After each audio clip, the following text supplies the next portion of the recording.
एक राजा की दो रानियां थी। रानी की प्यारी रानी को लक्ष्मी कहा जाता था और दूसरी रानी को रानी होने पर भी कुलक्ष्मी कहा जाता था। एक दिन लक्ष्मी रानी क्रोध होकर लकड़ी का पटाले मलिन कपड़े पहनकर कोप भवन में जा लेटी। राजा ने लक्ष्मी से पूछा, तुम कोप भवन में क्यों पड़ी हो? तुम क्या चाहती हो? रानी बोली, कुलक्ष्मी को देश निकाला दिया जाए। कुलक्ष्मी रानी थी, इसलिए उसे निकाला देने से राजा की बदनामी होने का डर था, इसलिए रानी को पीहर छोड़कर आने की बात सोची गई।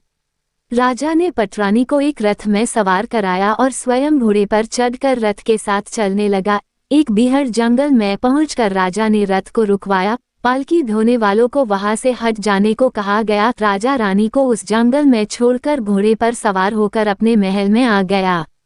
कुलक्ष्मी को बाट जोहते सारी रात बीत गई। रानी को प्यास लगी, वह रथ से उतरकर पानी के तलाश में चल दी। रानी ने आसपास पानी खोजा परंतु उसे कोई जलाशय नहीं दिखाई दिया। रानी ने एक सारस के जोड़े को एक तरफ जाते देखा। रानी कुलक्ष्मी सारस के जोड़े के पीछे चल दी। चलते चलते वह एक नदी के किनारे पहुंच गई। रानी ने सोच आदि से निर्वत होकर उसी नदी में स्नान किया और जल पीकर अपनी प्यास बुझाई। उस समय कुछ अन्य स्त्रियां भी स्नान कर रही थी। स्नान करने के बाद उन स्त्रियों ने दशामाता का डोरा लिया। उनके पास एक डोरा बच गया। उन्होंने रानी से डोरा लेने का अनुरोध किया। रानी डोरा लेकर अपने रथ में आकर बैठ गई।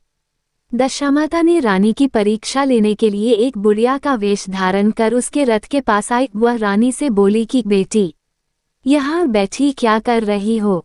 रानी ने बुढ़िया से कहा, पहले तुम बताओ तुम कौन हो?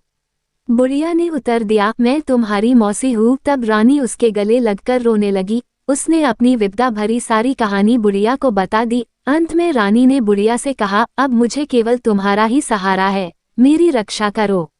दशामाता की कृपा से उसी जगह माया का शहर बस गया। रानी के भाई भाभी आदि सारा मायका वहां प्रकट हो गया। रानी ने अपने पीहर के साथ मिलकर 9 दिन दशामाता की कथा कहानियां सुनाई। 10वें दिन डोरे की पूजा होनी थी। उस दिन सवेरे उठकर दशामाता ने रानी से कहा, नदी में स्नान कर आओ, वहां तुमको स्वर्ण कलश मिलेगा, तुम उसे ले लेना और जो डोली तुम्हें लेने आए उसमें बैठ जाना। किसी से ये मत पूछना कि यह डोली किसकी है।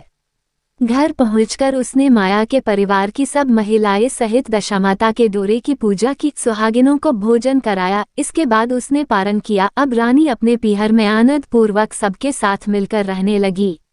इधर कुछ समय बाद राजा को रानी कुलक्ष्मी का ध्यान आया। राजा ने विचार किया कि जिस दिन से मैं रानी को जंगल में छोड़कर आया हूँ तब से उनका कोई समाचार नहीं मिला। चलकर देखना चाहिए कि रानी कुलक्ष्मी का क्या हाल है। मंत्रियों ने राजा को समझाया कि अब रानी से मिलना आपके लिए ठीक नहीं होगा, परंतु राजा ने मंत्रियों की बात पर कोई ध्यान नहीं दिया।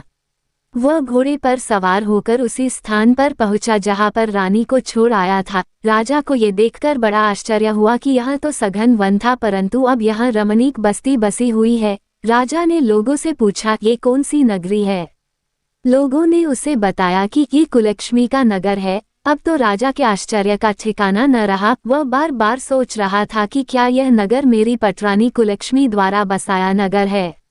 राजा ने कुलक्ष्मी के महल के पास जाकर सूचना भिजवाई कि उनसे अमुक देश के राजा मिलना चाहते हैं। रानी ने राजा को पहचान कर मिलने से मना कर दिया, परंतु मौसी ने उसे समझाया कि हिंदुओं में तो पति परमेश्वर माना जाता है, तुम्हें यही उचित है कि तुम यथाशक्ति उनका आदर सत्कार करो। मौसी के कहने पर रानी कुलक्ष्मी ने राजा को महल में बुलवाया। दोपहर को राजा को भोजन पर बुलाया गया। राजा के साथ नाई भी था। रानी राजा और नाई को भोजन कराने लगी। पहली बार रानी ने नाई की पतल पर भोजन परोसा तो नाई ने रानी के पैर पर एक छिटा लगाया। रानी इस भेद को नहीं समझ सकी कि नाई ने उसके पैर पर रायते का छिटा क्यों मारा। रानी दूसरी बार पोशाक बदलकर फिर आई।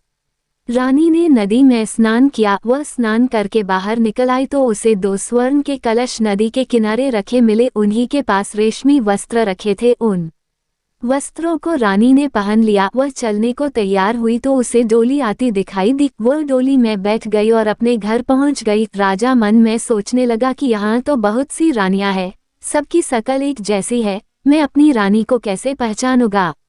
देरे आकर राजा ने नाई से कहा, यहाँ तो कई रानियां हैं, मैं अपनी रानी को कैसे पहचानूं। नाई बड़ा चतुर था। वह बोला, रानी तो एक ही है, परंतु वह पोशाक बदल बदल कर हमारे सामने आ रही है। राजा ने नाई से पूछा, तुझे कैसे पता चला कि रानी एक ही है?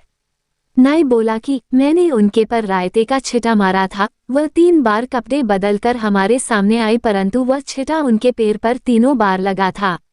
अगले दिन रानी ने राजा को अपने महल में बुलवाया। राजा को अपनी मेज पर बिठाकर खाने के लिए पैन का बीड़ा दिया। पान खाकर राजा पलंग पर लेट गया और रानी उसके पैर दबाने लगी। राजा ने रानी से अपने किए के लिए क्षमा मांगी और रानी को अपनी राजधानी में चलने को कहा। रानी ने कहा, आप मुझे किस मुंह से चलने को कह रहे हो? आप तो मुझे जंगल में अकेला छोड़कर चले गए थे। आप तो दूसरी रानी के कहने में आकर मेरा परित्याग कर चुके थे। ये तो मेरी मौसी का किया हुआ है, उसी के कारण ये सब वैभव मुझे प्राप्त हुआ है, वरना आप तो मेरा सर्वनाश कर चुके थे। राजा ने रानी को बहुत समझाया। तब रानी बोली कि मैं केवल एक शर्त पर आपके साथ चल सकती हूँ। आप मेरी मौसी से वरदान मांगेंगे कि यह नगरी आपकी राजधानी के पास पहुँचा दे, जिससे जब मेरा मन चाहे आपके पास रहो और जब जी चाहे तो मौसी के दिए महल में चली जाओ। मेरी मौसी बड़ी दयालु है, संभव है कि वो हमारी बात मान जाए। राजा ने दशामाता मौसी से प्रार्थना की। मौसी ने राजा की बात मानकर दोनों शहरों को पास पास स्थापित कर दिया, मानो एक दूसरे के ही भाग हो। राजा ने दशामाता की कृपा का फल जानकर शहर में ढिंढोरा पिटवाया कि उसकी प्रजा दशामाता की पूजा किया करे। भगवती दशामाता ने जिस प्रकार कुलक्ष्मी पर दया करी, वैसे ही दया सब जनों पर करे।